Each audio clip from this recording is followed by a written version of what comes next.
Hello WhatsApp, কী অবস্থা সবার? আশা করি সবার অবস্থা অনেক অনেক ভালো। আমার অবস্থা অনেক ভালো। তবে দেশের অবস্থা আমি খুব একটা ভালো দেখতেছি না। দেশের যে পরিবেশ পরিস্থিতি হয়ে দাঁড়াচ্ছে দিন দিন দেখতেছি, এ দেশের অবস্থা আমি ভালো দেখতেছি না, মোটেও ভালো দেখতেছি না। একটা যে মানুষটার স্মৃতিশক্তি নেই, একটা স্মৃতিশক্তিহীন মানুষ যা বড়ি মেরে ফেলতে পারে, তারা তাকে দেশ কত ভালো আছে আমি বুঝতে পারতেছি না বিষয়টা। তো তাকে দেশ কোন দিকে এগোচ্ছে, আমার দেশ তাগির দেশ না আমাদের দেশ কোন দিকে এগোচ্ছে, তাগির আমাকে সবাই, কিন্তু এই যাচ্ছে কোন দিকে এইটা আমি বুঝতেছি না। আমি বাবুরে বাবু একটা জিনিস বুঝলাম না, একটা মানুষের স্মৃতিশক্তি নেই, তার ভেতরে সেন্স নেই, তার বাড়ি মেরে ফেলে। আর একটা নিউজ দেখলাম, আমি আজকে মূলত এই টপিকটা করার একটাই কারণ, আমি নিউজটা দেখার পর আমার মাথা মতো কাজ করতেছি না যে যে 6 জনের ধরিয়েছে তার মধ্যে 5জনই নাকি ছাত্রলীগ। এটা কোনো কথা? মানে এটা কোনো কথা? 6টা মানুষই ধরি তার মধ্যে 5টা। আর দেশের এত কিছু হয়ে গেল এই ছাত্রলীগ করে দেশের কত কিছু হয়ে গেল, এখনও তারা ভালো হলো না। মানে তাগির এই অবস্থা, তারা কোন জায়গায় এই ছাত্রলীগ করে? আচ্ছা, দিন শেষে তারা তো ছাত্র। আমি একটা জিনিস আমার মাথায় আসে না, তারা দিন শেষে হচ্ছে ছাত্র, সে কোন লীগ করে এটা আমার জানার বিষয় না, আর 10 জনের জানার বিষয় না তারা কোন লীগ করে, কিন্তু দিন শেষে তারা তো ছাত্র, তাই না? তাগিরাতে আমাদের ভবিষ্যৎ, আমাদের দেশে গুবে, তাগির হাত ধরে আমাদের দেশে গুবে।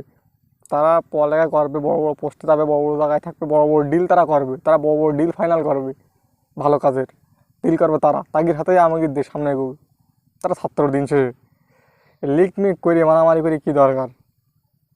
তো এই মানুষ ছাত্রলীগ একটা আতঙ্কের নাম হয়ে গেছে এখন কোনো জায়গায়। আমাদের গ্রামেও তো আমরা দেখি, আমাদের গ্রামে, আচ্ছা ভাই আমি একটা জিনিস বুঝিনি, যারা পড়ালেখা করে না, অনেকে আমাদের এলাকা আছে, অনেকে আছে পড়ালেখা করে না, তাও তাদের নাম নাকি ছাত্রলীগ, তারা ছাত্রলীগ করে। আমি বুঝিনি পড়ালেখা না করলে বুঝে ছাত্রলীগ করা যায়। আচ্ছা আমার বিষয় বাদ, আমি অত বিষয় হতে যাবো না। আমার মূল বিষয় যেটা, তোরা ভাই ছাত্রলীগ করে যাই করিস, তোর দিন শেষে ছাত্র, দিন শেষে কি তোর নাম ছাত্র, তোরা পড়ালেখা করিস। আমি বড় ভাইকে তুই তো মনে করা ঠিক হচ্ছে না।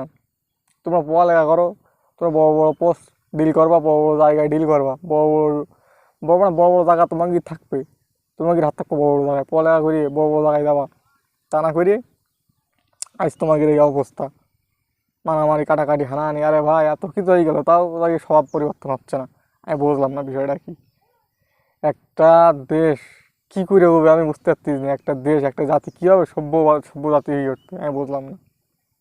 যে যেখানে 6টা মানুষ ধরি, সেখানে 5টাই ছাত্রলীগ। আমি বুঝলাম না বিষয়টা কি। এইভাবে যদি দেশ এগিয়ে থাকে, দেশ যে আসলে কোথায় যাবে সাধারণ মানুষ বুঝতে পারছে না কোন যাবে।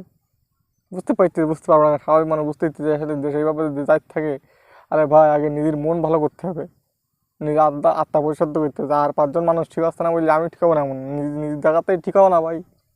আত্মার পরিশুদ্ধ করো আগে, আত্মা ঠিক করো, নিজের ব্যক্তিত্ব ঠিক করো। তো আমি নিজের জায়গায় থেকে আমি সৎভাবে কাজ করবো, সৎভাবেই চলবো।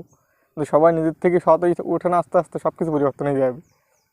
তুমি বাটপারি করলে, সে বাটপারি করলে, আরেকদিন বাটপারি করলো, এইভাবে ভালো কিছু আশা করা যায় না। তো কী বলবো, আমার সময় শেষ। তো আমি এটাই বলতে এলাম যে হচ্ছে অবস্থা, একটা সেন্সিটিভ একটা সেন্স নেই একটা মানুষের, সেই মানুষের তারা আরেকজন মানুষ বডি মেরে ফেলতে কী করি বুঝলাম না। সবাই ভালো হয়ে যাও, দিন ভালো হয়ে চলো। সবাই ভালো থাকো, সুস্থ থাকো, টাটা।